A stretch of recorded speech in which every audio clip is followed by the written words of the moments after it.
Hey everybody, welcome to You Can't Make This Up. We're going to have a very, very exciting day today, by the way. And we are live, so please send in your questions, send in your comments, send in your stuff. And what an interesting time. We're going to go through some things. I'm guessing by now you've noticed that Trump seems to be twisting the arm of Netanyahu to enter into a two-state solution. Yikes. What does God say about those who divide his land? Anyways, lots to talk about today. We're going to get going here in just a second. I'm going to ask you to do something before we even start anything. Please pray for us. We're going to be in Mexico this weekend for our annual conference. Friday, Saturday, and Sunday. It typically is the largest conference that we have, and it's all just funded by donations that you guys send in. That's how we do the whole thing. It's a great opportunity. We're training pastors on Friday on Bible prophecy, how to teach Bible prophecy. Great pastors, great teachers, but not accustomed to teaching Bible prophecy. So that's Friday. Saturday is all-day conference. I'm even staying over all the way through Sunday. It is a large church with lots of people who come. And again, other churches will even be joining in, but really do appreciate your prayers. And again, it's just funded by the donations that you guys send in to Hope for Our Times. So really appreciate that. Want to thank you guys for all of your help. Okay. Are you guys ready? Get ready to send in your comments because we have a lot to do. We have a lot to do today. Some stuff is rather funny. Some stuff is rather serious. So let's just get started with this. The first one here is, okay, all right. I'm not sure what to do about this first one. Are you ready? Let's get rolling. This is from Disney, all right? Check this out. This is from 1940. Okay, this says here, Disney hired some little people to dress as Pinocchio and wave at people at the premiere of Pinocchio. They left them on a balcony with enough food and wine for the day, but by late afternoon they were all naked. The costumes were too hot, drunk and screaming swear words at the people. No, I'm not kidding you. You can't make this up. The 1940 premiere of Disney's Pinocchio was meant to be a magical celebration of one of the studio's most ambitious animated films, but behind the scenes, a bizarre publicity stunt turned chaotic. To add a whimsical touch to the event, Disney hired several little people to dress up as Pinocchio and wave to fans and press from a balcony above the theater. The idea was to bring an animated character to life and excite the crowd, but what unfolded became one of the strangest moments in Disney history. The performers were placed on a balcony with full costumes, plenty of food and wine to last the day. However, as the hours dragged on, things quickly got out of hand. The heavy costumes proved sweltering under the sun, and the performers, left largely unsupervised, began to strip down to escape the heat. Meanwhile, the generous supply of wine began to disappear, and the group grew increasingly intoxicated. By late afternoon, the scene had completely unraveled. The performers were reportedly naked, drunk, and shouting obscenities at the crowd below. What began as a cheerful promotional stunt descended into disorder, causing embarrassment for the studio, confusion for attendees. Security was eventually called to defuse the situation and escort the group away, but not before the moment left an unforgettable mark on Disney's public image. Hey, Disney's public image, hello, they do that on purpose now. I mean, let's just be honest with the way things go. Okay, I just thought I'd start off with that. Okay, let's move on to something else. You ready for this? Bet you didn't know that, did you? Unless you were older in 1940 and you remembered it, but probably not. Okay, RFK Jr., remember how we thought, oh, this guy's he's going to come in here, put the brakes on Big Pharma and things like that. Watch this. He wants us all to be tracked. Diet, about their physical activity, about the way that they live their lives. We think that wearables are a key to the Maha agenda, making America healthy again. And we are going to, my vision is that every American is wearing a wearable within 4 years. Thank you, Mr. Secretary. Following up. My vision is every American will wear a wearable within 4 years. My 4 years, put us 2029, just in time for 2030. Everybody's going to be tracked with. There are so many, you can't make this stuff up, things that are real that are happening right now. It's going to make your head spin in the next few minutes. By the way, Pookie commenting on the Disney story. Pookie, can't believe you said this. When you're short, not far for the drink to take effect. Listen, I'm not the tallest guy in the room. I take that as an insult, Pookie. I can't believe you said that. I just checked on my taquitos. I cannot, y'all.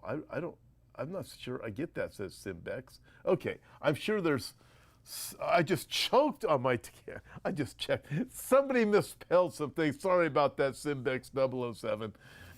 I just choked on my taquitos. Okay, are you guys ready? So we have what's his name just said? RFK Jr. You got that. I want you to file that away in your head. A lot of things have been happening over the last 8 hours, the last 4 hours. You ready for this one? So I'm sure you've been paying attention to what is going on over in with all of the talk about, oh my goodness, this article it's just disappearing on me. Sorry about this, folks.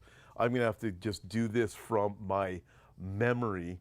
NBC News is not letting me open it up. Oh, here we go. Trump says he expects ceasefire to last forever.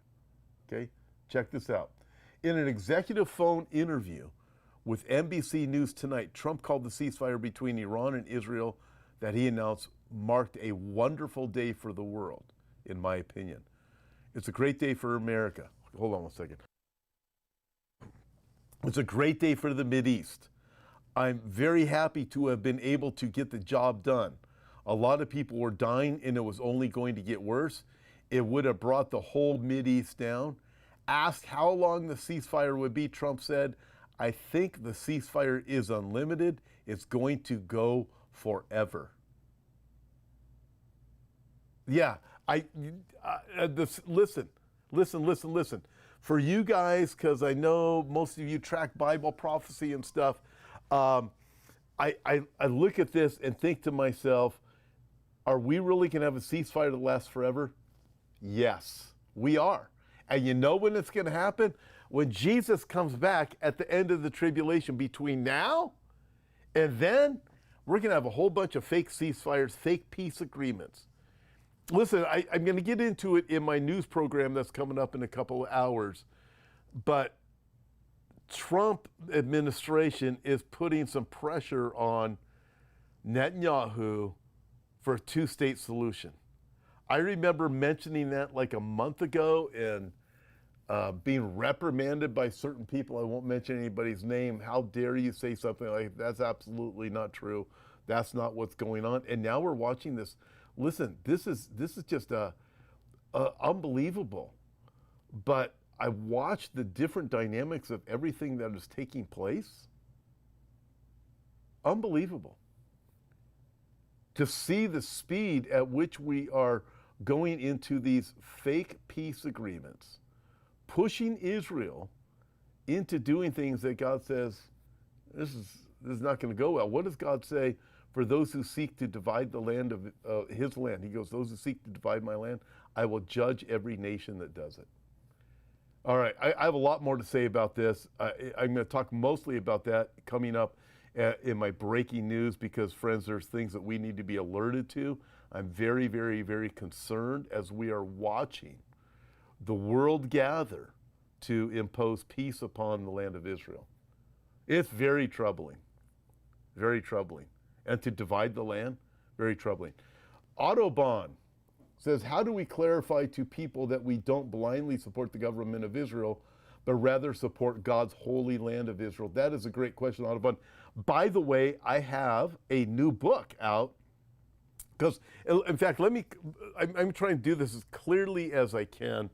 I think that's a great question. A couple of things coming up. On August 3, it's a Sunday evening, I'm going to be speaking in Temecula, and I'm going to deal with the nation of Israel and helping people to understand the dynamic of the nation of Israel and apart from the biblical side.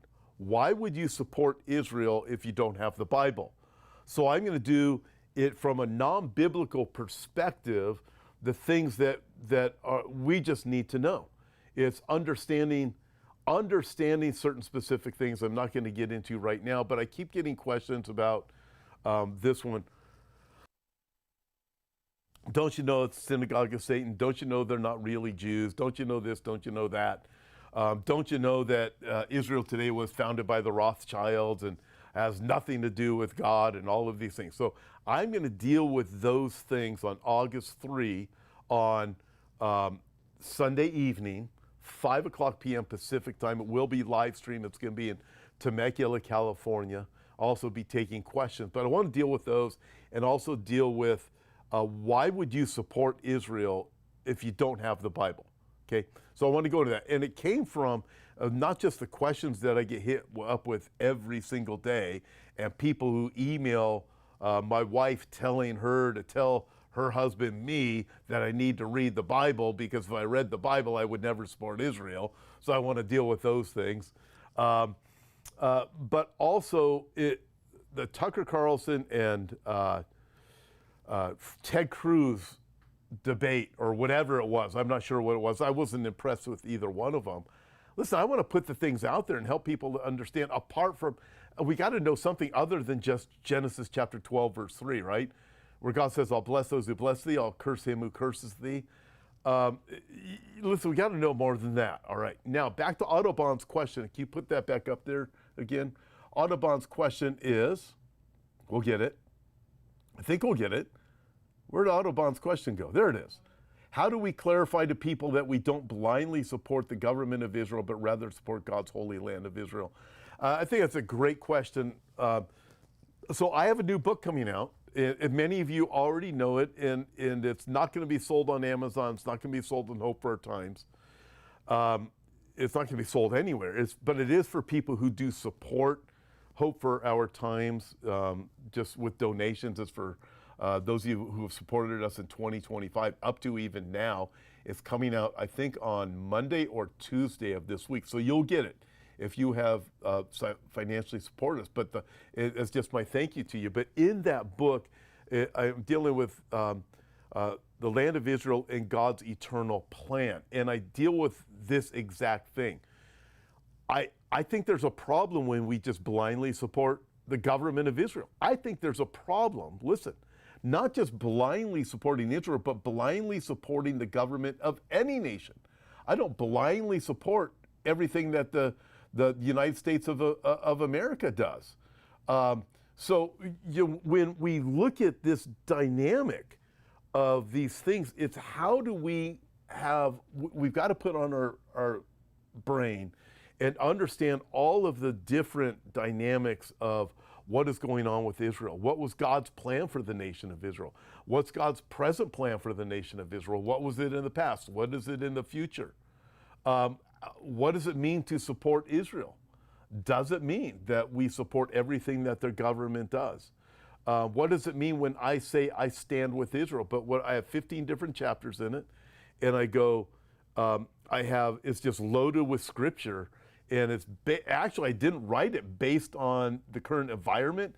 It came from messages that I did some 12, 13, 14 years ago, and then I updated them, and then I decided several months ago, I think I'm going to put it into a book form, and then all of a sudden, Craig and I were working on it like crazy over the last 30, 40 days, and then I realized this is exactly what people are asking today and needing to know. For friends who are saying, why do you support Israel? And unfortunately, too many Christians can't go beyond Genesis chapter 12, verse 3.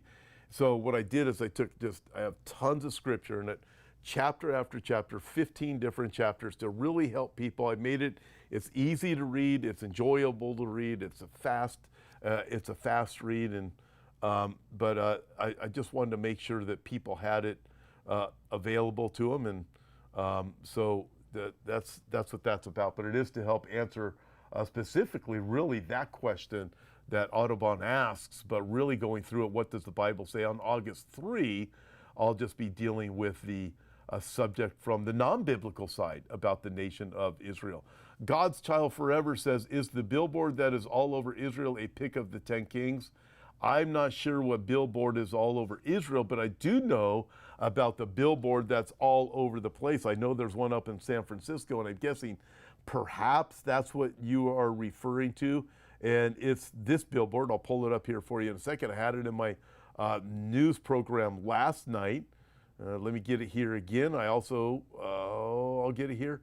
Man, where'd it go? All of a sudden, wouldn't you know, I can't even find the darn thing.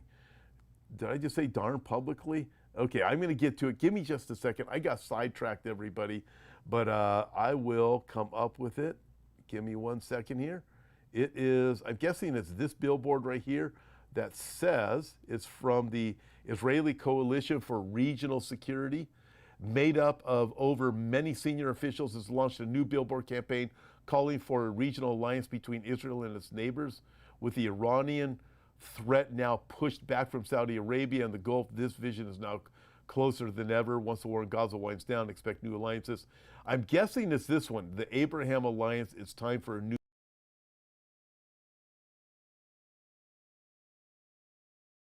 to do with the 10 kings, if that's what you're talking about. Okay, I need to move on because I got totally sidetracked. Let's go here. Let's go to Iran in 1975. Again, let's get back to the can't make this up theme. This is Iran, 1975. It's Frank Sinatra in Iran. What a different place Iran is now as opposed to 1975. Check this out. Over and over, I keep going over the world we knew. Once when you walked beside me, that inconceivable, that unbelievable world we knew. I mean, could you imagine that happening right now in Iran? I can't imagine it either. Okay, now we're going to step on the gas here because now it's going to get a little bit more serious. And I'm going to tell you, everybody, we need to wake up and realize what in the world is going on. So we've all heard about this guy coming in New York City now, running for mayor. He's won the Democratic National Convention. He's won that seat to be the mayor for New York City. He's a radical Muslim. I'm going to play a couple of minutes from Zach Sage. And then after Zach Sage, we're going to get into several other things that we all need to see. Okay, ready? Let's roll this with Zach Sage. It's time to be honest about the NYC mayor race. Zohran Mamdani is surging in the polls because of Jew hate. Not despite it, because of it. The city's first Muslim mayor would be a middle finger to the most Jewish place on earth outside of Israel. And somehow, it's working. We're talking about a guy who's too radical for the New York Times, too extreme for the same paper that endorsed AOC, and has never met a progressive that it didn't rub its nipples over. Why? Because he has no experience. He's 33, a junior state assemblyman who's passed 2 bills and only been an American citizen for a few years. He's also a total con man, a rich kid whose dad is an anti-Israel propagandist professor at Columbia University. And Zohran himself founded the Students for Justice in Palestine chapter at his college. I am someone who co-founded my college's first Students of Justice in Palestine. The group now leading Free Palestine protests and violent campus disruption across the country, especially in New York City, where his own dad helped lead them last year. You literally can't make this. While Zohran refused to sign a Holocaust remembrance bill, he had plenty of time for rallies within our lifetime, a pro-Hamas mob that floods the streets celebrating dead Jews. He supports boycotting the only Jewish country on earth, defunding the police who protect us, and refuses to even go to Israel. Why? Because going there would shatter the fantasy, and he needs the fantasy to win the votes of New York's worst anti-Semites. The ADL just confirmed that New York City is the #1 city in America for anti-Semitic hate crimes since October 7th. Jews are being harassed, attacked, doxxed, stabbed, and even murdered. And Mamdani? He won't even condemn Hamas. 3 domestic terror attacks against Jews in the last 2 months, and his biggest backers, the Democrat Socialists of America, openly supported these violent attacks, these shootings, these killings. This isn't over there, it's here. Never again is now. All right, see that? Okay, now, you've got to see this next one. This is a very short video. The rest of them are short, but I really want you to understand some things as we connect everything. So watch this short video. It's a dance party in celebration of this radical Islamic guy now winning the Democratic seat to be mayor. Watch this.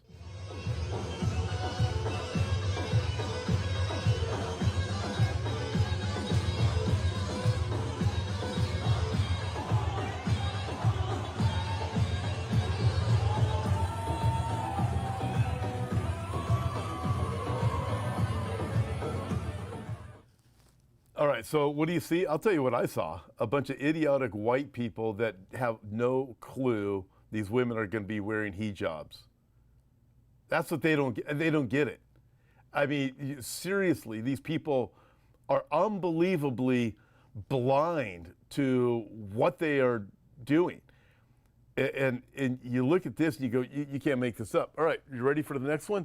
Check out this next short video. I'm telling you, better wake up, America. الله لا إله إلا هو الحي القيوم. It's also New York City. Friends, we've got to wake up. I mean, you look at this, you go, what world are we in? You capture New What were they after, Dallas? It's not just here. Check out Paris.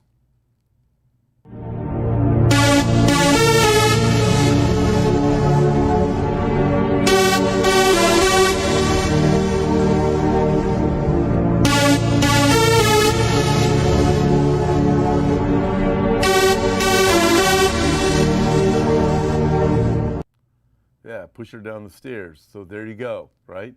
Check out this. This is in Houston, right? And this is this, I don't know, was he imam or whatever, walks into a store. Watch this.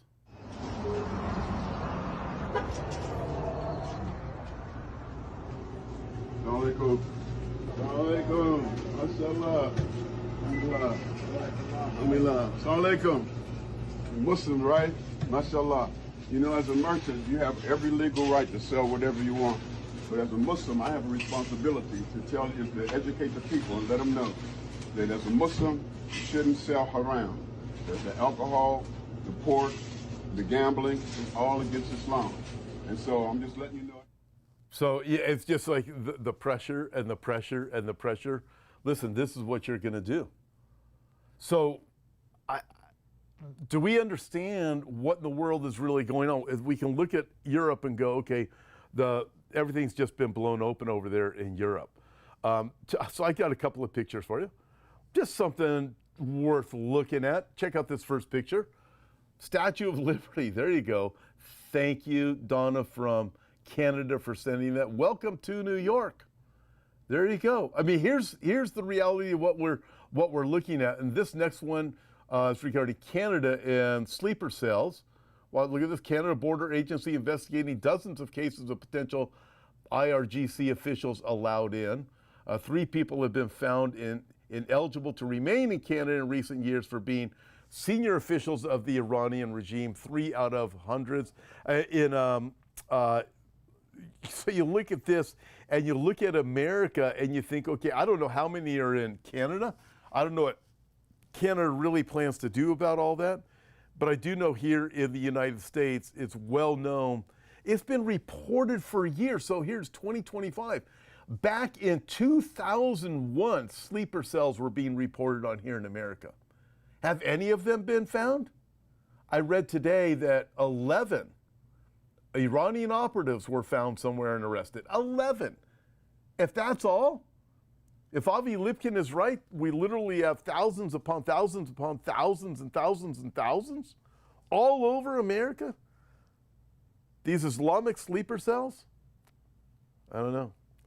Well, at least this rapper has figured it out. what's her name?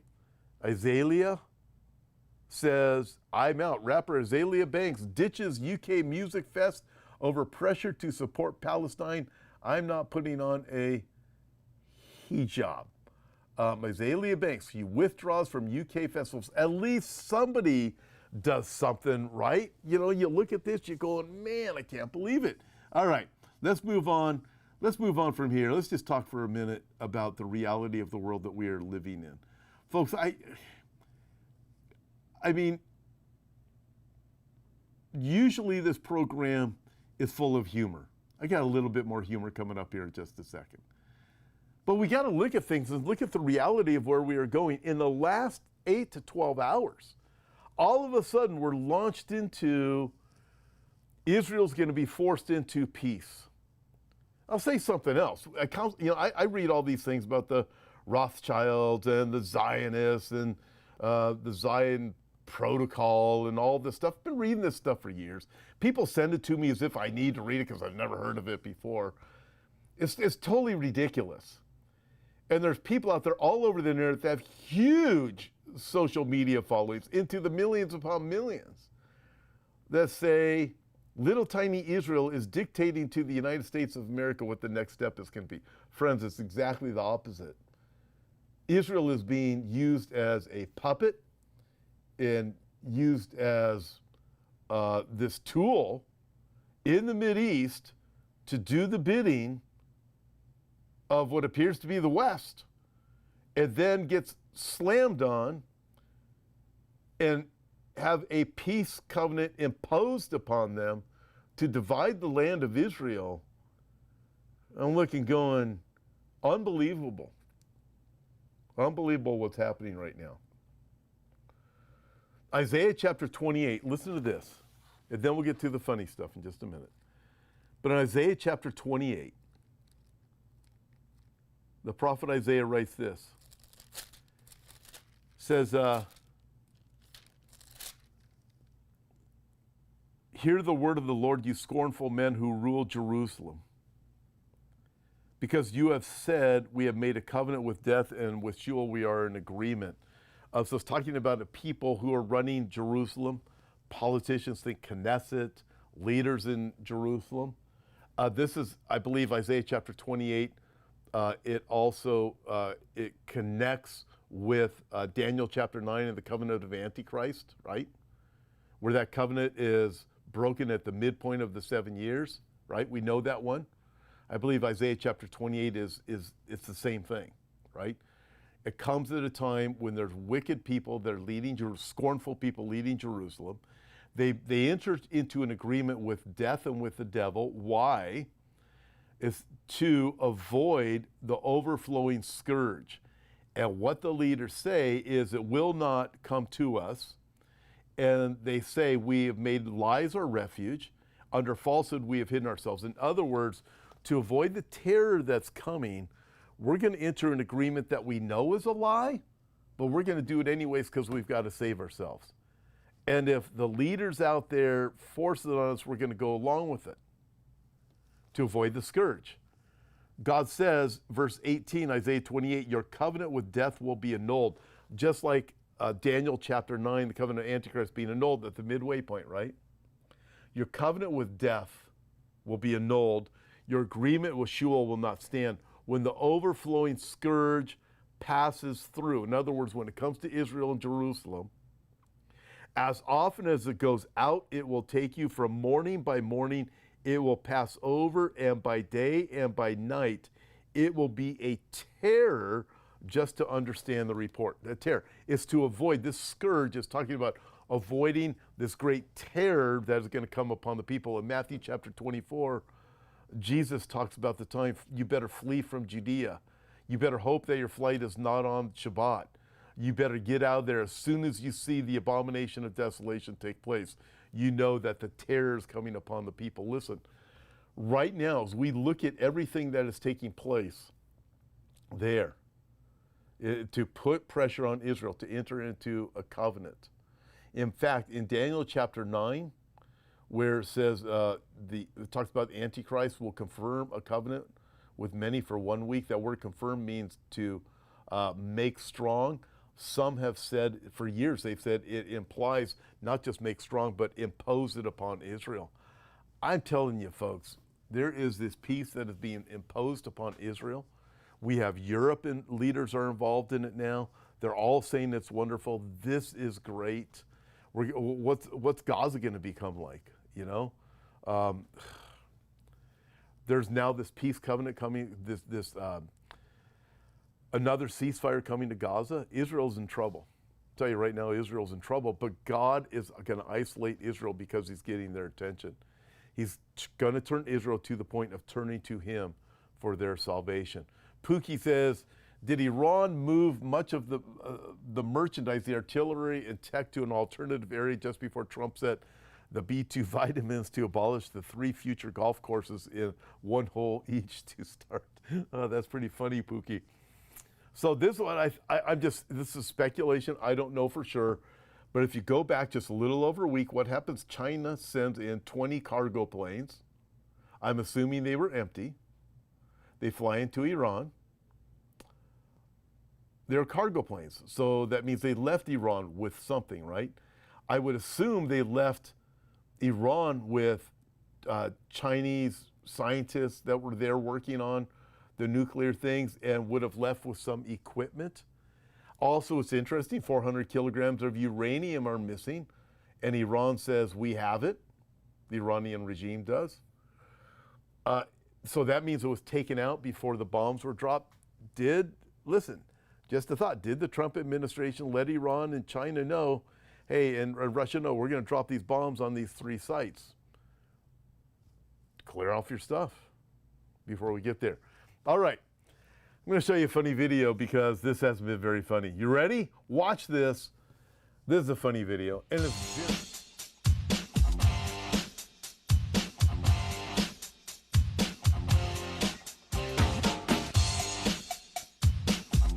I dig it.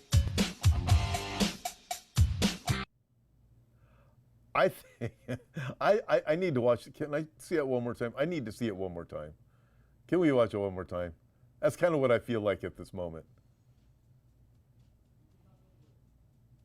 So there you go. Doesn't this, you ever felt like this? Whoa, hello, that's good. That'll leave a mark. That's great. I must admit, I do like that. I do like that video. Hey, what's the tip of the week? Let's see what the tip of the week is. You ready? Tip of the week, push to open. If that does not work, pull. If both do not work, try the actual entrance around the corner. There you go. No kidding. That's great.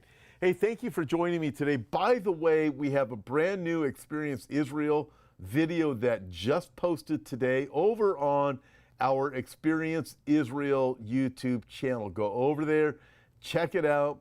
Just search Experience Israel Capernaum. And it's really cool. If you were there with us in Israel recently, you're going to recognize this. Really cool. Well done. Thank you guys for putting that whole video together. Very good.